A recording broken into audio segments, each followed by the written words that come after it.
Jensen Lewis tweeted 2 words after Sunday's loss to the Detroit Tigers. Rock bottom. Jensen, the floor is yours. Maybe it won't be, guys, but you certainly hope it is. And boy, what a dismal way to finish a homestand that I think everyone would want to forget. But, hate to say it, guys. Writing was on the wall when we first spoke earlier this year. You trade Josh Naylor and Andreas Jimenez after you go to the American League Championship Series, and your impact offense, or I guess you should say your impactful offensive moves, were to bring in Carlos Santana and then re-sign Austin Hedges. You really weren't giving the fan base a lot to wrap their head around other than what are we doing? And I think the fruits of that labor have now come to pass. Unfortunately, a lot of head-scratching moves from the front office, a lot of decisions from Steven Vogt this year that I'm sure fans will second guess. But this is what regression looks like, guys. And I think the first month and a half of the season, they may have been getting away with some luck, if you will. But the run differential doesn't lie. The offense outside of Jose Ramirez and Stephen Kwan is dreadful. And, all due respect to Will Wilson, and I'm sure he's going to do everything he can to show that he belongs here. But maybe the most head-scratching move of all, you had the opportunity to infuse some energy into this offense and this team and this clubhouse by recalling Chase DeLauter. I don't know what else he has to do to earn the promotion. So that one's on the front office. This is the bed they made. They've got to lay in it. Jensen, as a player, you were a pitcher back in the day. Have you been on teams that were like this, where you felt that you weren't hitting expectations? And what was running through your mind, especially in a case like this where our pitching's been pretty good, our starting pitching's been pretty good, our offense has been non-existent. You feel that, hey, they're not really pulling their weight here. What is your response? What do you think these players are thinking? Well, for a pitching staff, tough way to operate day in and day out, just knowing that your room for error is basically null and void. So, listen, it was on a team where we lost 10 in a row. I was your losing pitcher, ironically, giving up the walk-off homer to Miguel Cabrera for that 10th straight loss. Then I was the winning pitcher because we ran off 10 straight wins immediately after that. So it was kind of crazy to be part of the trivia. That's a good beer money question I should ask. But it just, overall, guys, this is why I had said it. When we talked last week, I didn't feel it was rock bottom yet. I still felt like that there was a way for them to turn around. There's been no signs that this team is anywhere close to doing that. And I think that's probably the most frustrating part, is that there's still a lot of baseball left to be played, yet there's no end in sight. Jensen, would it feel like now it's almost too late to call up Chase DeLauter or CJ Kayfus? I mean, we're going to see these guys eventually this season, but it feels like it's all going to be kind of for nothing, right? I guess there is a school of thought there, Nick. Yeah, where you're like, okay, well, why do it now? I mean, you're just almost reactionary because the bottom has almost fallen out here, if it hasn't already.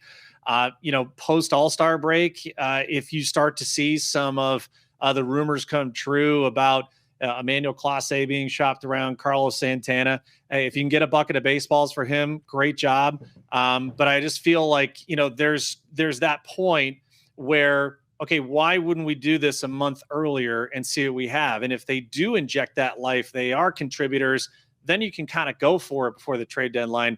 Nick, I think you're on point here with, okay, why do it now?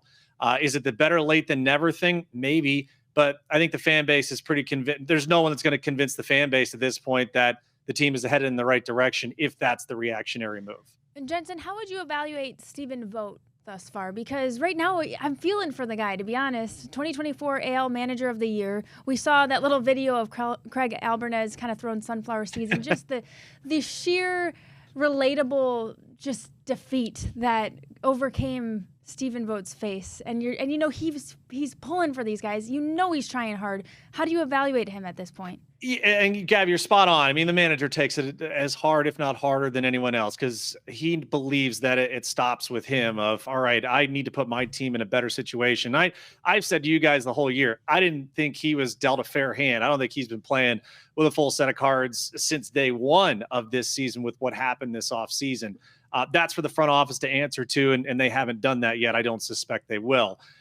That being said, the sign of a guy that you can believe in is right now when the going gets this tough, and it is about as tough as it's been all season long. You're going to learn more about Steven Vogt's longevity potential with how he handles this stretch. And it's the way you finish the first half. It's the way you come out in the second half. Is there a way for him to motivate this group and make them play better through anything he can do? Because he's trying. We'll find out a lot more about Steven Vogt here in the coming weeks about what his long-term potential may look like. Yeah. In the coming weeks, we may also find out a little bit more about Luis Ortiz. He finds himself on the wrong side of this gambling investigation right now, stepped away.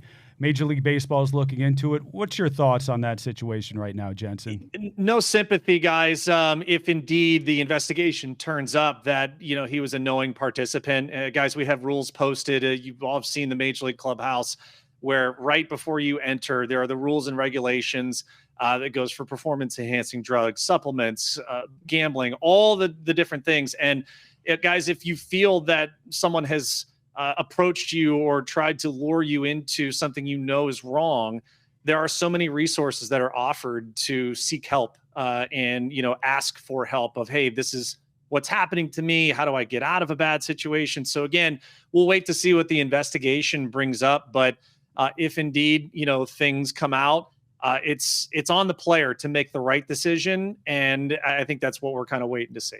Heavy stuff during our Bringing the Heat segment with Jensen Lewis this week. Doesn't get much better in our Northeast Factor direct question of the week. MLB trade deadline coming up later this month. Will the Guardians have a full-on fire sale, Jensen? Who's definitely getting moved and who in your mind should be untouchable? I'm intrigued to see what potential packages are offered for Emmanuel Clase, because I think, guys, we've agreed that we believe Cade Smith is that closer in waiting. And if you know that you're not competing the rest of this season, that is an asset that you certainly have to listen to in earnest. Santana, the 1-year deal, whatever you can get for him is a bonus. You'll probably get some calls maybe on some other back-end bullpen arms. I don't suspect that, any of the younger guys in our team control. I don't even know if there's a value for a Paul Sewald or a Jacob Junis, but they'll on the flip side of this, this front office is known how to kind of wheel and deal a little bit, both buying and selling. I think we learn more coming out of the second half, or at least starting the second half of the season. If it really starts badly, then potentially all options are on the table. Jeez. Thanks a bunch to VSiN by the Books co-host Jensen Lewis. Go make sure to show him some love on social media at JLew50.